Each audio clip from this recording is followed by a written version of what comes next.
Hi, it's me again with Corel Draw Tips and Tricks. Pretty cool distress look. I found a really unique, they called it an ink splatter.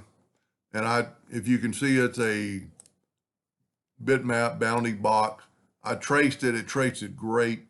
So I put 8 of them together. I didn't do anything really special, but to make this text effect, this has to be a group.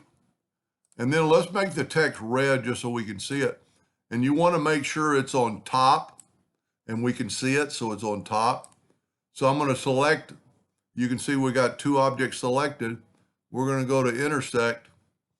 Takes just a second because it's quite large.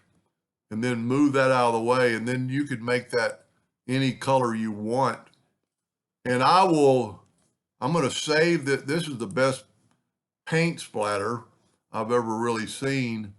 And I'm going to call it an ink splatter.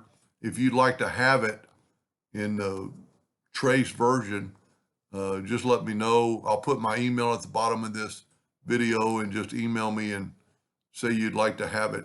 And you could make it, better. Maybe you could take the paint and squish it down where it's more. You can still see it's on top. Go to intersect. Take just a second and look at that. Let's make it red so it'll stand out.